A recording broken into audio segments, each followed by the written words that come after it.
Bismillahirrahmanirrahim. Assalamualaikum warahmatullahi wabarakatuh. Alhamdulillahirabbil alamin. Hamdan katsiran thayyiban mubarakan fih. Kama yuhibbu rabbuna wa yardah.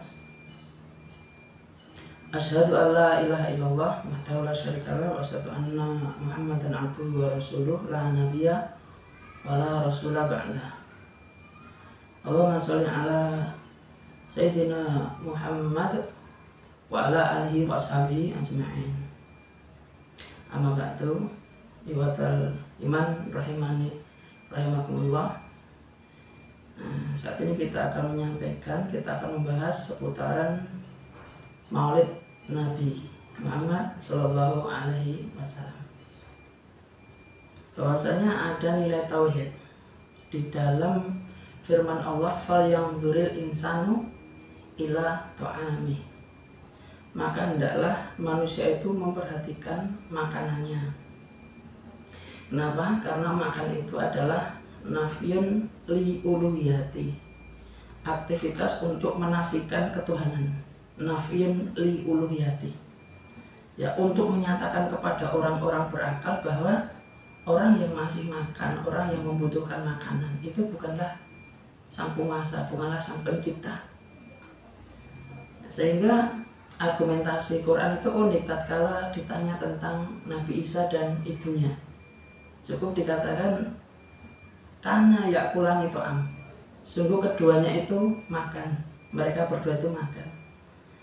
Makanya la tafrah bimulkin la yusawi kasana, janganlah bangga dengan satu kerajaan yang nilainya itu tidak lebih dari seteguk air, ya, karena dengan segelas air aja, ya, seseorang tuh rela menukarkan kerajaannya agar tidak mati, ya, agar tidak kehausan. Nah, disitulah Nabi Shallallahu Alaihi Wasallam bersabda, la tutruni kama atrotin nasoro ibn Maryam, fa innama ana abdun, fakulu abdullah wa rasuluh. Lah, la tutruni, janganlah itro itu berlebihan di dalam memuji, ya, kata Kanjeng Nabi, janganlah kalian itu berlebihan di dalam memujiku, kata Nabi, ya, sebagaimana orang-orang Nasoro itu berlebihan di dalam memuji Nabi Isa. Fa inna ma'ana abdun, karena sesungguhnya aku ini hanyalah seorang hamba. Fakulu, maka ucapkanlah, ya, cukup ucapkan terhadap diri Nabi itu apa? Abdullah, hamba Allah, wa rasuluh, dan utusannya. Jadi itro atau kultus terhadap Nabi itu seperti apa bentuknya? Ya, ini sebagaimana orang-orang terdahulu mengkultuskan kanjeng Nabi, kanjeng Nabi mereka. Seperti apa? Menganggap hari kelahiran nabi-nabi mereka itu sebagaimana kelahiran sang pencipta, atau menganggap beliau, para nabi itu, sebagai darah dagingnya Tuhan, ya, sebagaimana juga anggapan orang-orang kafir Quraisy yang menganggap Lata dan Uzza itu sebagai anak-anak perempuannya Allah. Waliyadzubillah. Ya. Dan di dalam Islam, Maulid itu tidak seperti itu, ya. Tidak ada ikro, tidak ada kultus yang berlebihan semacam itu. Makanya tatkala di masa Nabi itu ada seseorang yang berlebihan di dalam memuji Nabi dengan menyebutnya dengan Sayyid, As-Sayyid, ya, ini maksudnya disejajarkan dengan Allah Subhanahu wa Ta'ala, dengan Sayyid, ya, karena Rasulullah mengetahui bahwasanya beliau itu disejajarkan dengan Allah, maka Rasulullah bersabda, As-Sayyidu Allah, Sayyid, baginda, paduka, gusti sesembahan itu hanyalah Allah, gitu. Ya, tapi jangan dimaknai dari keterangan ini tidak boleh menyebut Sayyidina, bukan. Karena apa? Karena Nabi Sallallahu Alaihi Wasallam juga bersabda bahwasanya Sayyidun Nas Adam wa Sayyidul Arab Muhammad, ya. Sayyidnya manusia itu, penghulunya manusia itu siapa? Nabi Adam.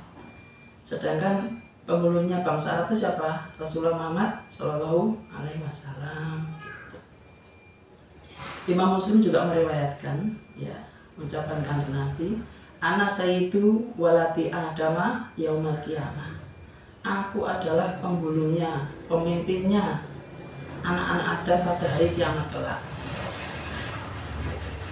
Dan Syekh Ibrahim bin Muhammad Al-Baijuri di dalam Al-Hasiyahnya, beliau berkata, al-aula dzikru asyadah li'anna al-afdola sulukul adab.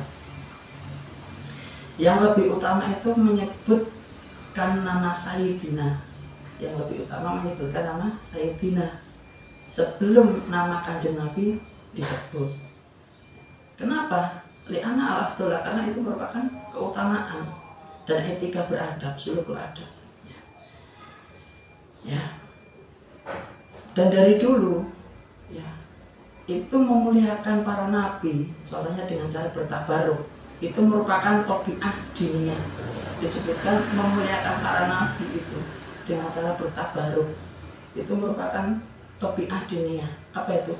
Tabiat atau tradisi beragama salaful ummah, umat-umat terdahulu. Ada satu kitab, yakni Tabarakus Sahabah bi Asari Nabi Sallallahu Alaihi Wasallam, karya Al-Allamah Syekh Muhammad Thohir Al-Qurdi. Di situ disebutkan bahwasanya Khalifah Ibrahim bin Muqtadi Al-Abbasi pernah dikirimi surat oleh Kaisar Romawi. Isinya apa? Supaya menyerahkan sapu tangan yang ditukar dengan 10.000 tawanan kaum muslimin. Seberharga itukah sapu tangan sehingga rela ditukar dengan 10.000 tawanan muslim? Ya. Ternyata apa? Sapu tangan ini merupakan sapu tangan yang dulu pernah dipakai oleh Nabi Isa untuk mengelap wajah beliau yang mulia. Ya. Mereka sangat memuliakan asar, peninggalan para nabi, dan mereka bertabaruk dengan itu. Ini hal yang lumrah. Bahkan sahabat sendiri juga mereka berbudahak Rasulullah, dahaknya itu diperbutkan, keringatnya, rambutnya, bekas minum beliau. Ya. Bahkan ada sahabat yang meminum darah beliau, darahnya diminum. Ya. Ini hal biasa. Ya. Nah, kembali ke pembahasan maulid. Ya. Bahwasanya maulid itu bukanlah pengkultusan, bukanlah itrok. Maulid itu sesuatu yang mustahab. Mustahab itu yang dicintai. Abu Samah, beliau berkata, Abu Samah itu adalah gurunya Imam An-Nawawi. Beliau berkata, asanu mabtudi'a fi zamanina hadza al-maulid. Bid'ah paling baik di antara bid'ah-bid'ah yang baik. Bid'ah hasanah di antara bid'ah-bid'ah yang hasanah itu adalah apa? Maulid. Atau juga ucapan Ibnu Hajar Al-Asqalani juga yang menerangkan bahwa al-maulid itu apa? Bid'atun hasanah. Ada. Bahkan Ibnu Taimiyah yang terkenal dengan pemahamannya yang keras dalam hal ini, beliau juga menyatakan, ya, kemoderatan beliau ini bisa jadi orang yang melakukan maulid itu mendapatkan pahala. Karena apa? Karena orang yang merayakan maulid itu pasti cinta kanjeng Nabi. Kita seperti itu. Nah, kita sedikit melebar tentang pembahasan bid'ah hasanah. Bid'ah hasanah. Adakah bid'ah hasanah? Ada. Ya. Apakah ini bertentangan dengan kula bid'atin dolalah wa kula dolalatin finnar? Tidak. Ya, ulama apakah tidak membaca itu? Tahu, mereka tahu, hafal, lebih hafal dari kita yang asal membid'ah-bid'ahkan orang. Ya, bahwasanya kata kullu, kulla atau kuli. Kullu kalau dibaca rafa, kulla dibaca nasab, kuli dibaca majrur, itu tidak selamanya bermakna semuanya keseluruhan. Akan tetapi kata kulla, kullu ini memiliki pengecualian. Contohnya di dalam Quran surah Al-Anbiya itu disebutkan ayat 30. Wa ja'alna minal ma'i kulla syai'in hayyin. Ya. Dan kami jadikan, ya, dari air itu segala sesuatu yang hidup. Seluruh makhluk hidup diciptakan dari air. Apakah ini berarti semua makhluk hidup itu dari air? Ya, kan ada pengecualian ternyata.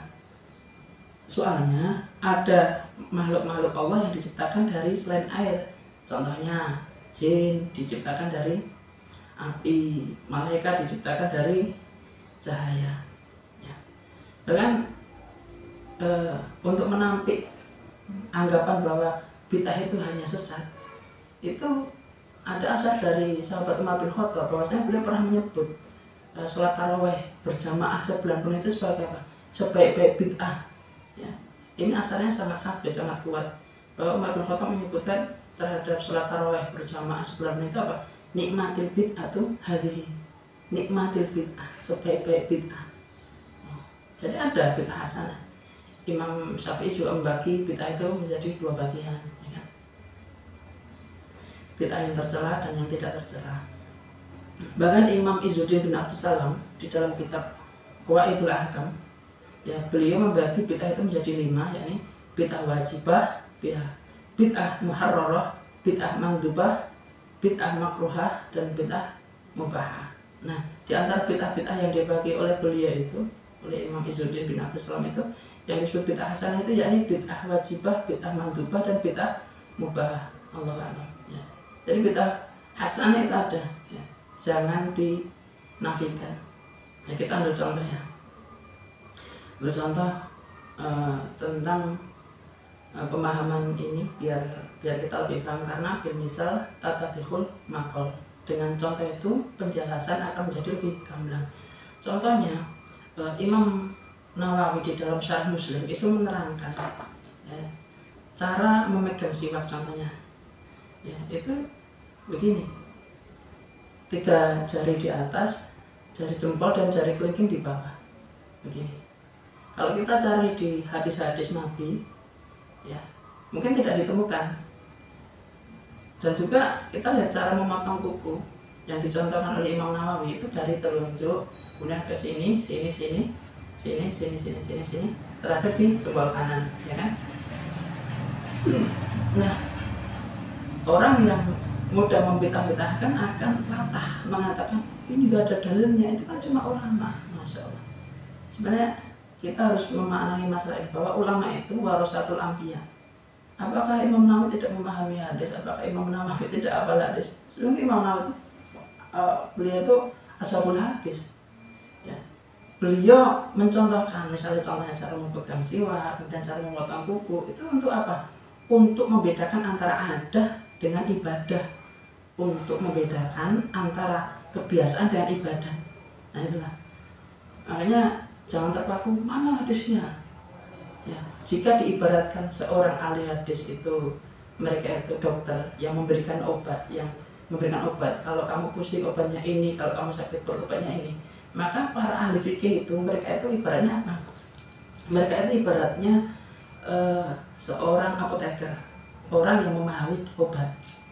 Makanya cara beragama yang paling selamat itu sebenarnya dengan cara kita bermadhab. Kita nggak mungkin langsung kepada Rasul. Ya, Rasul kan ada sanad-sanad sampai ke bawah, ya. Ada yang mengajarkan, kalau kita langsung ke Rasul, emang kita pernah ketemu Rasul? Kan enggak. Di situ kita ini wajib, ya, menghormati para ulama, ya, ulama yang muktabar, ya. Harus banyak-banyak menghormati mereka, harus banyak sowan kepada mereka, para ulama, para kiai, para habaib. Imam As-Sakhawi beliau menerangkan tentang maulid ini, bahwa awal maulid itu terjadi sesudah Al-Qurunu Al-Mufaddalah, sesudah 3 zaman terbaik Islam. Sesudah zaman itu, ya, zaman terbaik Islam itu apa? Kama qala Rasulullah sallallahu alaihi wasallam, khairun nasi qarni tsumma ladina yalunahum tsumma ladina yalunahum. Artinya apa? Sebaik generasi itu 3 generasi terbaik, yakni masa Rasulullah dan sahabat, tabi'in dan tabi'in. Nah, di masa itu tidak diselenggarakan maulid. Kenapa di masa itu tidak diadakan maulid? Sebab bagi mereka setiap hari adalah maulid. Setiap hari adalah maulid. Setiap hari kisah-kisah Nabi diperbincangkan, dimanakibkan, ya. Setiap hari pembahasan tentang sunnah-sunnah Nabi dibahas di tempat, di setiap tempat dan setiap keadaan. Maka setelah masa-masa itu, ya, setelah 3 generasi terbaik itu, pembahasan tentang diri Nabi itu ditinggalkan. Banyak orang sibuk memikirkan dunia, sibuk memikirkan yang lain. Akhirnya apa? Para ulama berusaha menghidupkan, ya, berusaha menghidupkan kembali tradisi mulia tersebut. Dan sejarah mencatat itu raja yang paling antusias untuk menyelenggarakan, mengadakan, merayakan Maulid ini siapa? Sultan Muzaffar rahimahullah. Juga termasuk Salahuddin Ayyubi, juga beliau sangat antusias. Makanya kita harus paham sejarah. Jangan ditipu oleh orang-orang yang mengatasnamakan Islam, sejatinya mereka musuh Islam. Yang mana mereka menyebutkan bahwasanya Maulid itu adalah miliknya orang Syiah, yang memulai dia orang Syiah. Salah. Maulid itu tradisi kita, ya, tradisi kaum muslimin. Dan ini merupakan adab kita di dalam mensyukuri rahmat yang paling mulia, rahmat yang paling besar. Dan rahmat yang paling besar itu apa? Yaitu kelahiran Kanjeng Nabi Muhammad Shallallahu Alaihi Wasallam. Ya. Memuliakan, menghormati. Nah, Kanjeng Nabi Muhammad Shallallahu Alaihi Wasallam itu pernah ditanya, ya, ini berkaitan dengan perayaan itu juga ya. Ya, secara tidak langsung nyerempet ke pembahasan itu. Pernah ditanya tentang puasa hari Senin. Apa jawaban beliau? Ya, tentang puasa hari Senin yang terus-menerus beliau lakukan. Kata beliau, fihi wulidtu wa fihi unzila alayya. Pada hari itu aku dilahirkan. Pada hari itu aku wulidtu, dilahirkan. Wa fihi unzila alayya, dan pada hari itu aku Quran diturunkan kepadaku. Ya. Artinya apa? Bahwasanya Kanjeng Nabi Muhammad SAW itu juga merayakan hari kelahirannya dengan cara apa? Dengan cara berpuasa. Makanya ketika kaum muslimin ini secara besar-besaran mereka merayakan dengan cara kebaikan-kebaikan, ya, contohnya dengan berpuasa, dengan cara zikir, ya, dengan cara pengajian, ya, simaan Al-Quran, ya, saling ingat mengingatkan di dalam kebaikan, ya, acara-acara istighosah, ya, itu sangat luar biasa. Ya. Ini kenapa dilarang ya? Toh merayakan tidak seperti merayakan hura-hura sebagaimana orang-orang kafir merayakan dengan mabuk-mabukan, ya, dengan pesta-pesta yang terlarang, bukan seperti itu. Nah, begitulah Ikhwatal iman rahimani rahimakumullah, ada satu yang hendak kita sampaikan untuk menutup pembahasan ini. Yakni ada sebuah syair, ya, semoga jangan paham ya yang apa yang kita sampaikan. Sebuah syair ya, sebagai penutup yang pernah diucapkan, yang disyairkan oleh sahabat Hasan bin Sabit tentang pribadi Rasulullah. Semoga syair ini akan menambah kecintaan kita kepada beliau, Kanjeng Nabi Muhammad Sallallahu Alaihi Wasallam. Ya. Ajmala minka lam tara qattun aini. Ajmala minka lam tara qattun aini. Ketampananmu, duh Kanjeng Nabi, belum pernah dilihat sebelumnya oleh mataku. Ketampanan yang luar biasa. Wa ahsanu minka lam talidin nisa. Wa ahsanu minka lam talidin nisa. Keindahanmu itu, duh Kanjeng Nabi, seolah-olah bukan terlahir dari rahim seorang makhluk yang bernama perempuan. Masya Allah. Wulita mubara'an min kulli aibin. Anda itu Rasulullah dilahirkan terbebas dari tiap-tiap cacat celah, terbebas dari semua aib. La haula wala quwwata illa billah. Ka'annaka qad khuliqta kama tasya. Seakan-akan ka'annaka qad khuliqta, seakan-akan Anda itu diciptakan kama tasya, atas keinginan Anda sendiri. Seakan-akan fisik Anda itu diciptakan atas keinginan Anda sendiri, bebas memilih fisik yang mana, fisik terbaik seperti apa yang Rasulullah kehendaki. Saking indahnya Kanjeng Nabi Muhammad SAW. Apatah lagi dengan akhlaknya, juga jasa-jasanya terhadap kita semua.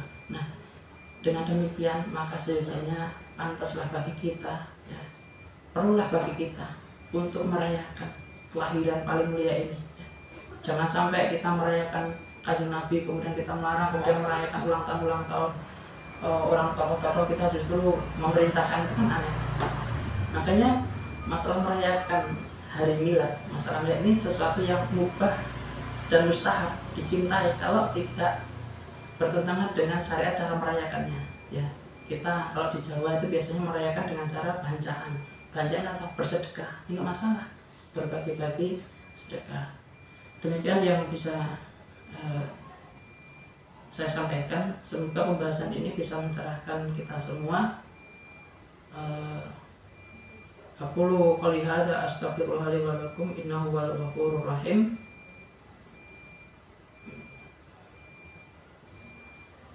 Wabillahi taufiq wal hidayah wa ridha wal inayah. Assalamualaikum warahmatullahi wabarakatuh.